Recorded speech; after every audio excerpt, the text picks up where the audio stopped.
Hey everyone, welcome back to the Pathways to Happiness podcast. My name is Nina Lavon, and today we're going to be talking about romanticizing the past and having difficulty moving on with our lives. I think that this habit can be a huge source of suffering and can really make us feel a lot worse about the present moment. This is something that I feel like is happening more and more lately, and I think a lot has to do with the fact that there has just been so many changes lately, many of which aren't things that people really sought after. So I think a lot of us are kind of thinking our lives are almost in two chapters, the before and the after. And I'm not just talking about the pandemic. There can be many reasons why we feel like our lives aren't nearly as glamorous or as glorious as they once were. So I really want to discuss the psychology behind why we might be feeling this way, but I also really want to discuss solutions. And I definitely have a lot to say about today's topic, but before I jump into it, I want to, as always, thank you so much for being such an incredible audience and for all your support both here and on the Nina Lavon YouTube channel. It's just really fun watching this community grow, and your comments and your questions definitely help shape the podcast. So please keep writing in and commenting because it helps me know what you are most interested in and where you feel that you most need support. So that being said, let's talk about this concept of romanticizing the past. A lot of times when I use this phrase with clients, they really resist it, or it seems to almost be offensive to them. They'll argue that it's not that the past is being romanticized, that it's simply that the situation or the job or the relationship or all of the above really were that good. And I'm certainly not here to judge whether or not that truly is the case. But I can tell you that there are many occasions in which the past really deceives us, or rather, our memories of the past deceive us. When we look back at the past, or we look back to certain aspects of our lives, unless they were terrible or traumatic, and we instantly have a negative association that pops up, we are much more likely to remember all that was great about it, the snapshots and the flashbulb memories that made us happy and that made us smile. It's like our past has its own PR agency, and it works to highlight all the good stuff and brush anything that wasn't so great underneath the rug. The past, if we think about it though, is something that frees us from the worries connected with uncertainty. We know the story, even if we've kind of rewritten it or glamorized it a bit. The tale has been told. It evokes nostalgia for us. It can feel comforting and familiar. And most of us think of our past with like a golden glow as a highlight reel where we can relive all the positive emotions that we experienced during that time. Or sometimes we just take liberty to dramatically rewrite the past, whether we realize we are doing it or not. In fact, every single time that we recall a memory, we alter it a little bit. Again, not necessarily intentionally, but we fill in the gaps. And of course, we are going to fill those gaps in with whatever suits our intention. If we want to continue to feel angry about someone, for example, whenever we think about what they said or they did, we're going to make it a little bit more dramatic, a little bit worse, because that's what benefits us in some way. Or if it's something that we want to feel happy about, we're going to gloss over anything that wasn't perfect.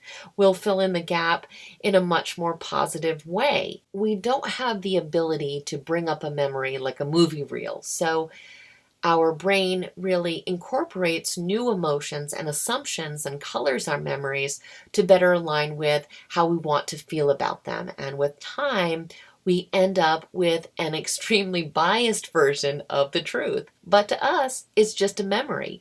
And it's something that I've noticed that we kind of do across the board, not just with our own personal memories, but also in a more general sense. We can romanticize an era or a presidency or a place. I mean, I know I'm definitely guilty of this. I love things that are vintage, for example, and one of the decades that I'm really drawn to is the 1950s. And I know I'm not the only one. I hear people calling this time period or the surrounding decades the good old days, making it seem like things were just so much better in the past. But is that really true? I mean, think about how much we've really romanticized it.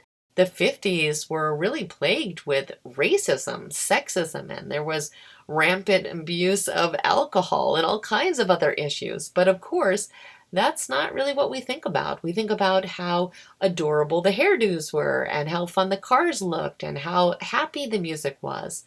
So that is an example of how we can really romanticize something. And it's interesting because it gets easier and easier to do the more that time passes. Because again, we are conveniently forgetting the negative details and just spending time daydreaming about all the parts that made us happy.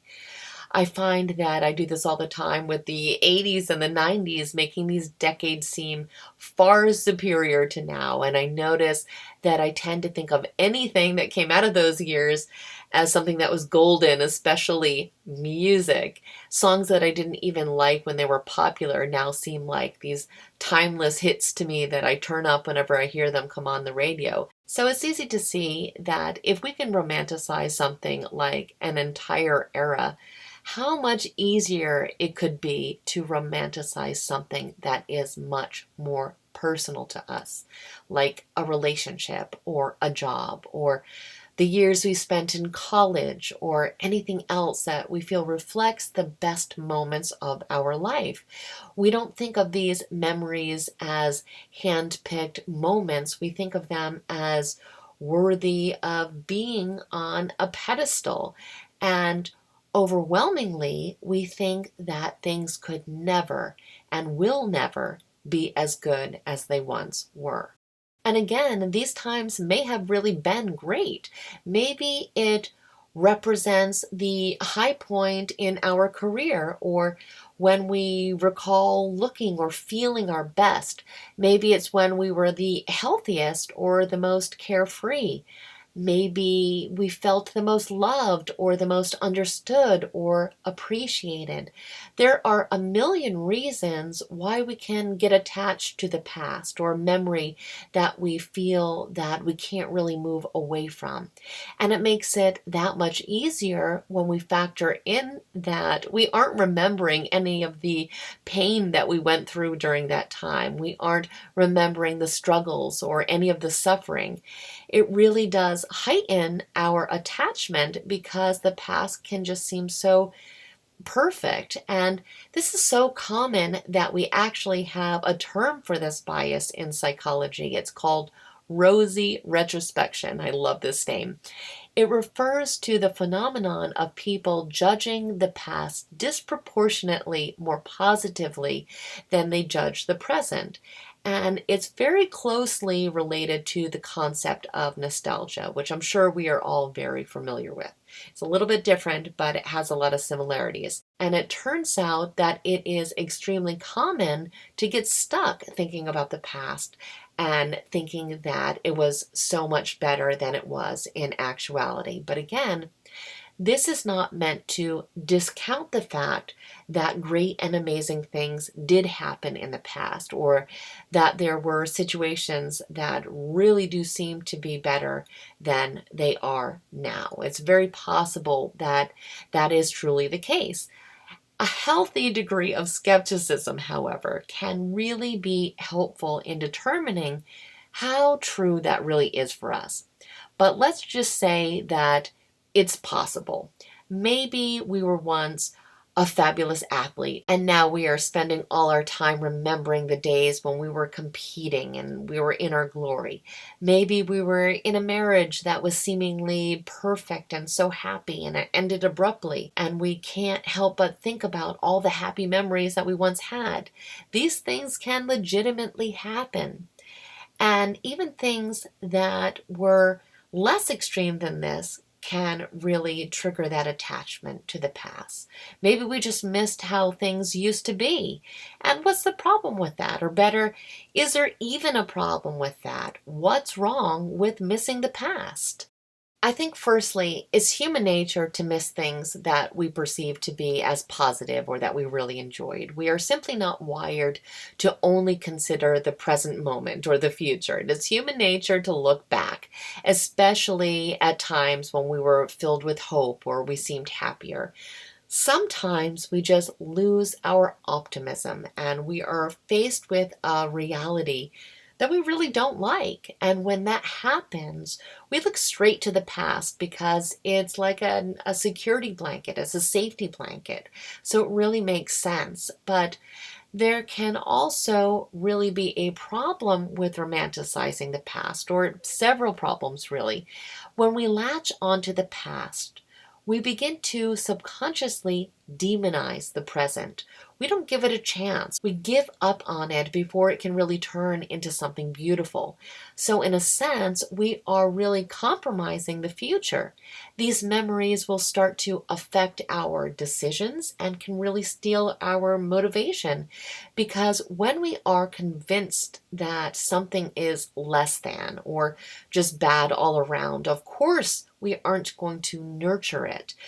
Think about this in terms of relationships. If we are romanticizing an old partner, for example, and constantly thinking about that person, how is anyone new, no matter how great they are, really going to have a chance? So, in the case of our relationships, romanticizing our past ones can end up ruining our future ones or our present ones. The same goes for the jobs we have or the cities we live in. It's like the vortex of nostalgia pulls us into this fantasy land, except it's a land where things will never be as they once were. And really, we're probably never as great as we are remembering them to be. We have filtered out every single negative aspect from the situation. So think of it this way. The longer we continue to glamorize our past, the longer we are going to prevent something that could quite possibly be much, much better from entering our present. And again, doesn't mean that the past wasn't great, but if we continue to hold it on a pedestal, we're just delaying all the great things that we could have right now. We have to remember that just because a chapter in our book of life was fantastic, it doesn't mean that our story should end there. I think as humans, we failed to have imagination about what could be. There's always something better that could be. There's always something more. There's no way that the best ending was already written, that the best parts of our life are already over. We're often so limited by our imagination. If we go back to romanticizing memories and simply ask ourselves the question, what could have made this even better? I bet you could think of a million things. Same with the old job or the old house or the old relationship. As good as it was, couldn't it have been a little bit more perfect? Of course, because every aspect of our life has flaws, including what we think of as being the best of the best. If we use our imagination, however, we can upgrade the possibilities. But instead of doing so concerning the future, which is still possible, which is still achievable, we dwell in the past where there are no further possibilities, where there is nothing more that can happen. And the sad thing is that our life is in the now. And of course, even if we want to go back in time, it's not even possible. Let's say we got that old job back or that old relationship back or whatever it was. It wouldn't be the same now. Firstly, we'd be faced with all the negative aspects of the situation that we are conveniently forgetting, but also time has changed. Life has changed. The world has changed.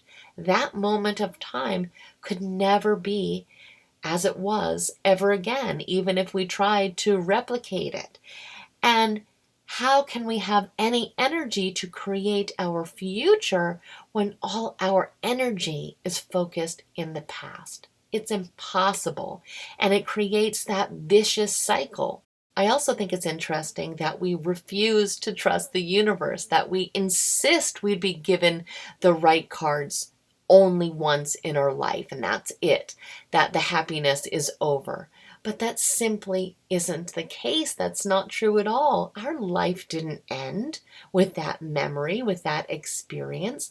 Our lives are just beginning, and our new future is unfolding as we speak. Who's to say we can't build something better and have brand new, remarkable experiences? Of course we can. Our lives are in our hands. Our future is in our hands.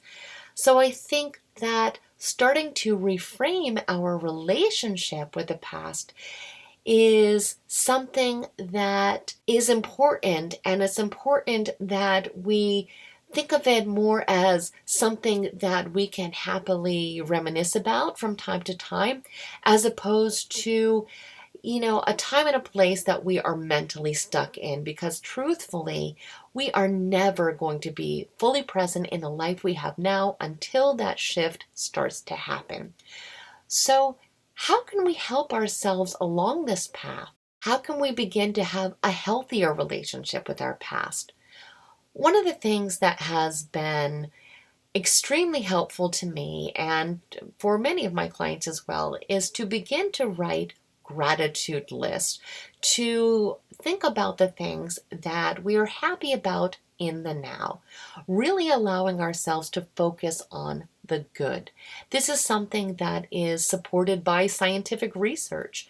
Writing gratitude lists or journaling about, what we are thankful about can really help us feel happier and more content in the present moment.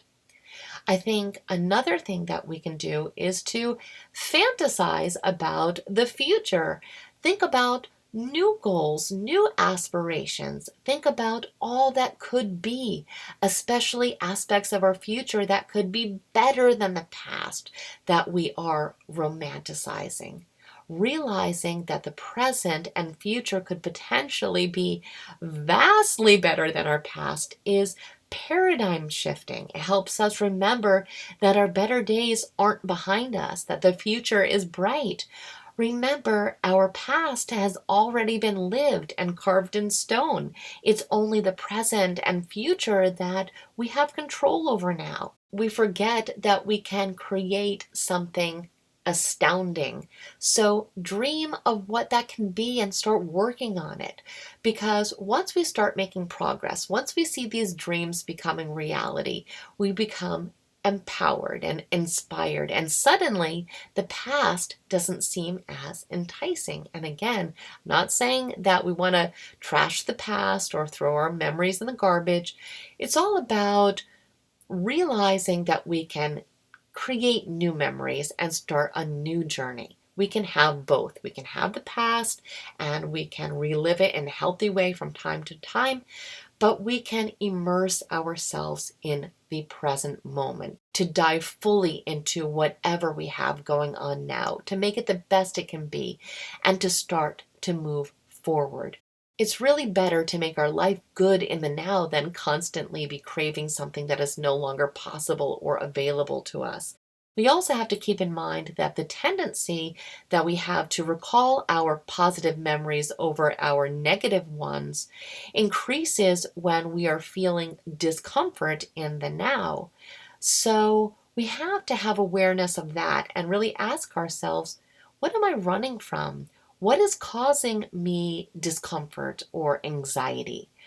When we notice we are really increasing the amount of time that we are spending mentally in the past, we can be aware that maybe there are issues in our life that need our attention. And when we address these things, we can often feel great relief, even when we don't have the ability to fix them right away. There's a relief that comes even by just acknowledging them. And when we turn away from the things that really do need our time and attention in our life, we're going to really start to kick up this habit in a lot of cases. We're going to start embellishing our memories and making them even more appealing than they were, or we're going to start to omit the details that would remind us that our past wasn't perfect. So if we are also surrounding ourselves with artifacts from the past, maybe it's time to put these things away for a little bit if we feel that they may be contributing to this issue. This is something that I had to do personally. Sometimes without realizing it, we hold ourselves prisoner to the past by constantly trying to relive it or recreate it. So maybe put away all these photographs and artifacts for a little bit. Not throw them away, just put them away. Hide them for a little bit. Maybe switch up the clothes that remind you of the past. Start thinking instead about the things that could get you excited about the future. We also want to start to calm all this mental chatter that pulls us into the past excessively. So we need to truly begin to focus on mindfulness. We can do this by taking time to walk in nature, or to meditate, or to journal, or to take a yoga class. If we engage ourselves in activities that really allow us to get into a flow state, like playing an instrument or creating something, these experiences really help pull us into the moment. They can help us to appreciate our life more. They can help us to feel more engaged and fulfilled in the present moment. And I really think the more that we start doing these types of things, the more space that we can create for new experiences, and we can begin to trust in our own future and focus on our own wellness, which really does need to be a priority right now. So, when you find yourself starting on that spiral of longing for the past, just remember that it is, firstly, entirely possible that we are really idealizing it, and also that our life in the present is quite possibly much better than we are giving it credit for being. And if we are certain that it's not, let this be a little nudge to start making changes, because it's not about the past anymore, good or bad. No matter how we feel about it, we aren't there, and we won't ever be there again. So I know that can be hard to hear, but it can also be such an important reminder and a game changer to write a new chapter right now. It's not going to erase the old one. Those memories are yours to keep, but they shouldn't hold you back. Our experiences are lessons, and they can be blessings, but they aren't the end of the road. Allow your story to continue, and you will be amazed at all the universe has in store for you. So, those are my thoughts on romanticizing the past, and I truly hope you found today's podcast inspiring and helpful. This was actually a topic request from one of our amazing listeners, so please keep those questions coming. You can always reach me by email, and my email address is nina.lavonne@gmail.com. That's spelled nena.lavonne@gmail. You can also reach me on Twitter, and my Twitter handle is @NinaLavonne. So as always, I thank you so much for spending time with me today, and I truly hope that the rest of your day is extraordinary. See you next time, guys.